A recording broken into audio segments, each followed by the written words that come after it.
Uh-oh. Not yet. Sorry. These are our Honda generators. We got it because when you look online, they seem to be the only ones that are small enough and will run the whole RV at once.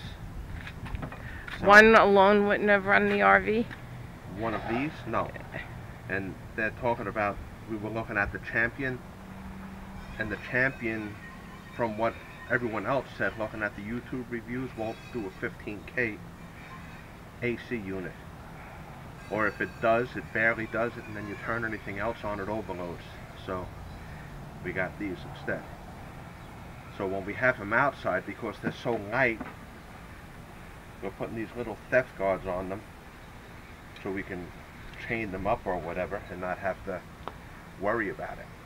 Or hopefully not have to worry about it. Yeah, because if you had chained them up with a, like, any kind of like that theft deterrent thing, these are pretty easy to saw through and run away. And since each of these is worth about $1,000, so you basically take it, you put it on, and you put the screw in there, and hopefully we're done.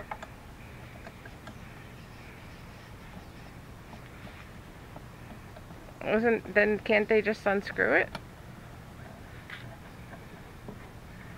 I could put a little tack weld on the other side. I'll never be able to unscrew it. But neither would you. But of course, why would you want to? I don't want to unscrew it. But basically, you screw it on and then it's just a screw. Well, it's a special screw, but regardless, yeah. They could screw it, but also, once I put my locking device on there and it's wrapped around there, even if they unscrew it, it's still wrapped around there. This is going to be in the way. Ah, okay. It just makes things complicated for the casual thief. A well thought out thief might be able to figure it out. If someone has it in their mind that they're going out to get one of these, they can just bring whatever tools necessary to remove whatever I put on here. Explain why one of these Hondas says they're a companion and one says that it's not. Let me finish what I'm doing first. Okay.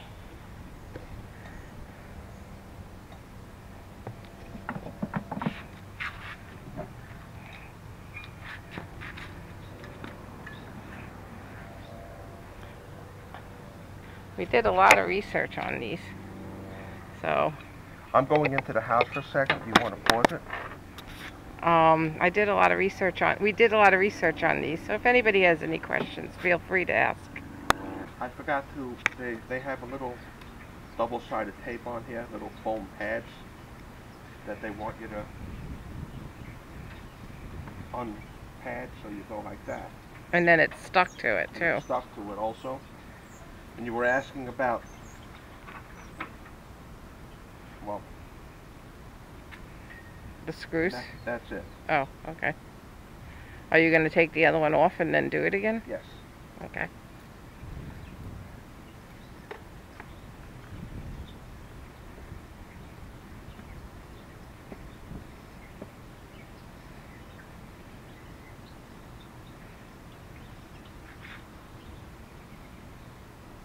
And we'll show you what companion.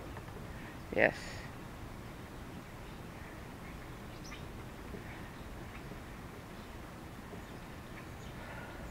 This says has an eco throttle switch and a whole bunch of lights.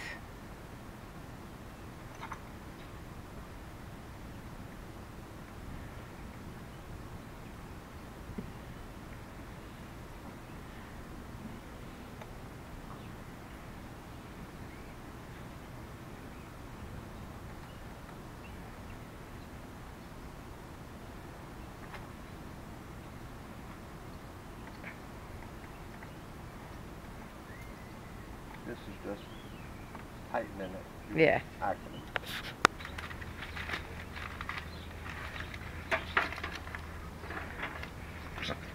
These are companion This is a regular 2000i. This is a 2000i companion. The reason it's called a companion is because it comes with, well, it doesn't come with, you have to buy this little parallel cable kit that plugs in here to here, and there's a ground that goes from here to here. That's what it looks like. Is it color coordinated? It is. But the funny thing, it doesn't say which is red, which is black. You're right. So I guess you just have to make sure you do it the same way. Right. That would work. If you put the red on the left, make sure you put the red on the left on this side. Okay. And that would be all you need to do with that. And the companion has this little plug right here, which is a 30 amp outlet RV plug. So you just So basically, if you wanted to buy one and you didn't care about the air conditioner, you would buy the companion, not the, if you're doing it for an RV. well, no, this is not 30 amps unless it's hooked up to this one. Oh. Okay, I don't even know if this would work unless it's hooked up to this one. But I've seen people with one hooking up to, so what do they have, a special plug that becomes an RV plug? You can, like you can use an adapter, hook it up to here. Uh-huh. Okay, but you're not going to run your air conditioner on it because it goes into overload. Okay. And that's that, folks. And this is how easy it starts. Turn the gas on. Turn the engine on. Cross your fingers and pull. See? You didn't cross your fingers hard enough. It didn't start. So you have to do something with a choke? Nope. Probably just takes a couple of pulls. If not, this should start it right now. This is funny. There it goes.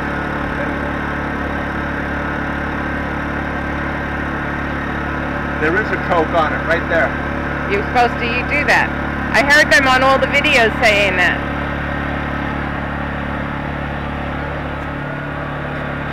Let's try and put the choke on. See how it starts. You have to shut the choke off once you start it. Ah, see? Wow, what a difference. Tell them how proud you are of your wife. My wife figured it out, so from now on she'll be starting these up. Oh my God.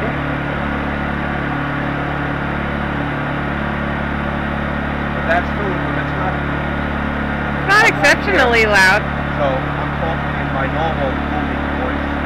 I don't think it's too loud, right? No. It's definitely not too loud. It's a nice white noise, you know. And also put it on energy saver. There you go. And wow, then it's really low. And that's hardly a sound. That's good. Excellent. I think it's a great buy. Definitely well worth it. Once we start traveling and we end up boondocking, we can throw this on for a couple of hours, watch TV, put the AC on maybe, and it won't bother the bears. Because we want to travel far, and it would be nice to be able to go. Now, isn't there some kind of thing that you have to shut the fuel off before you shut the... Here's where you turn the engine off, here. Here. But didn't you have to shut the fuel first? No, the fuel is up here. It's not... All this is a vent. So you go like this, and if it's inside the RV, gasoline fumes are not going to come out of here. To smell it up. And to smell inside the RV. Gotcha. By the same token, if you leave this on off, the motor will just run out of whatever gas is in the carburetor. and then it stops running. So it's not bad for it, it just will shut off. It'll turn it off, yeah. Okay. I have to tell you, I'm really proud of the choke thing. Okay guys, see you later.